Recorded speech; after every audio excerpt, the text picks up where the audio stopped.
Hello, and thank you for coming to my presentation on Cyberattack Lifecycle Resilience.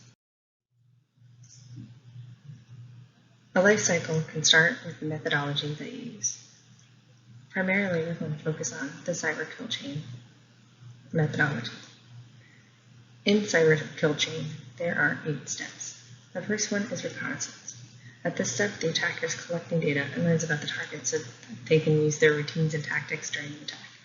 This can include gathering email addresses, birth dates, and other personal data to use in determining passwords or routines and passcodes.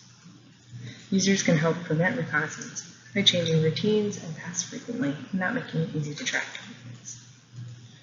The second step is weaponization. Attackers may use malware or other attacks that leverage security vulnerabilities depending on the needs and intention of the attack. Users can help prevent this step by being conscious of security vulnerabilities and updating antivirus signatures, as well as regularly patching. In the third step for delivery, the attack is delivered via email, phone, or some other medium that the victims will follow to allow an open door for the attack. This is arguably the most important stage because if set up properly, this can be the stage where attacks are stopped by security tools.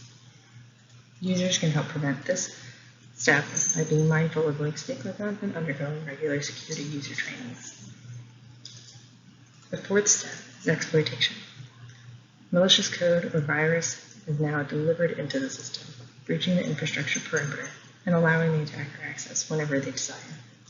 Users can protect themselves by patching their systems and regularly rebooting systems to eliminate any threats that were temporarily installed on systems. The fifth step is installation.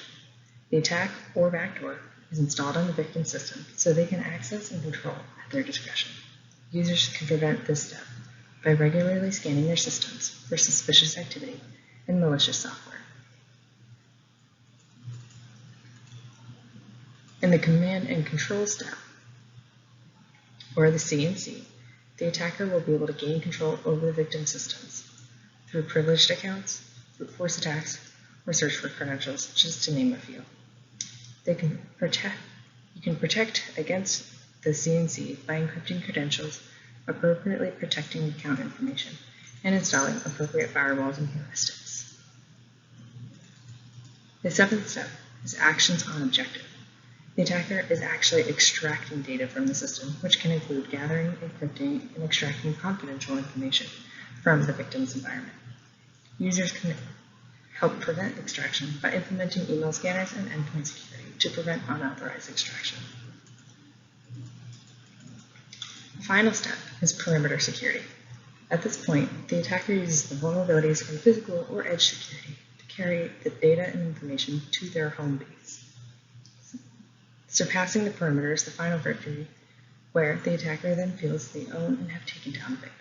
Users and corporations can prevent this step by regularly updating and testing and remediating the perimeter security so that any vulnerabilities can be rectified. To best protect against attacks, you should always understand motives. Bad actors all have a motive for perpetrating their attacks. Primarily, it comes down to money and financial gain. Attackers try to steal bank account information or steal site information. Recognition and achievement become the motive when attackers are trying to prove themselves and how much they've accomplished.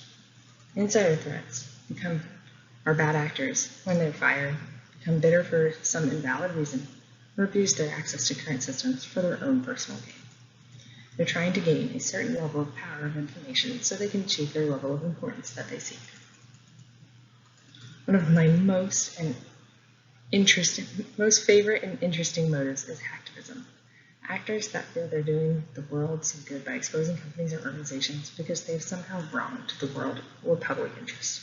This could be due to financial interests or overall investments. But the attacker takes it into their own hands to expose wrongdoings. On a much larger scale, state actors come into play when whole nation states, for instance Russia versus the US, target each other because they're trying to outsmart their enemy and their tactics. Finally, corporate espionage occurs when one company or actor is aiming to attain techniques, locations, consumer data, pricing, sales, bids, or strategies from a partner or competitor to improve their chances. The best way to understand cybersecurity is through the life cycle. The cybersecurity life cycle is a standard across the technology industry and should be followed as closely as possible. Incidents do occur, but when preparing how to respond and maintaining a strong security posture will help prevent the likelihood and severity of attack. The life cycle consists of 5 main phases: identify, protect, detect, respond, and recover.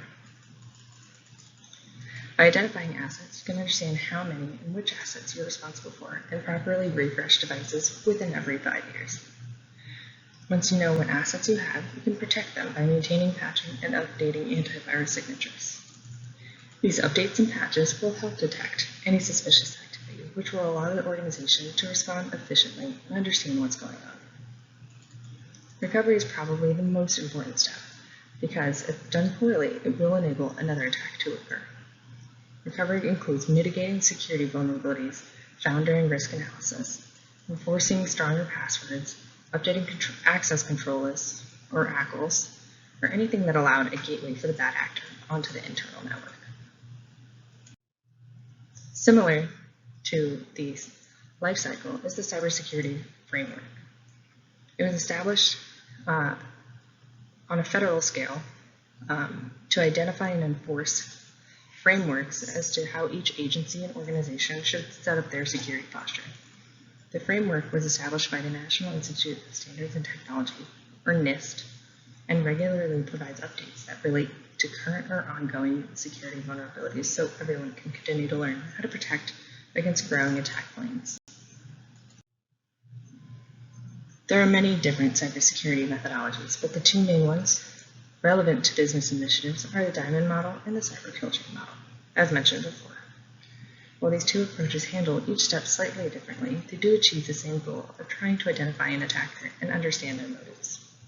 By understanding the motives, we can be better prepared to manage resources for response and what the attacker was trying to gain, whether it be money, information, reputation, what have you.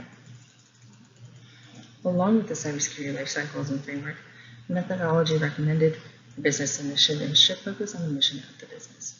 For my organization, Wagner Technology Solutions, or WTS, I'd like to focus heavily on infrastructure security and adopt a protect-focused organization that follows the cyber kill chain methodology.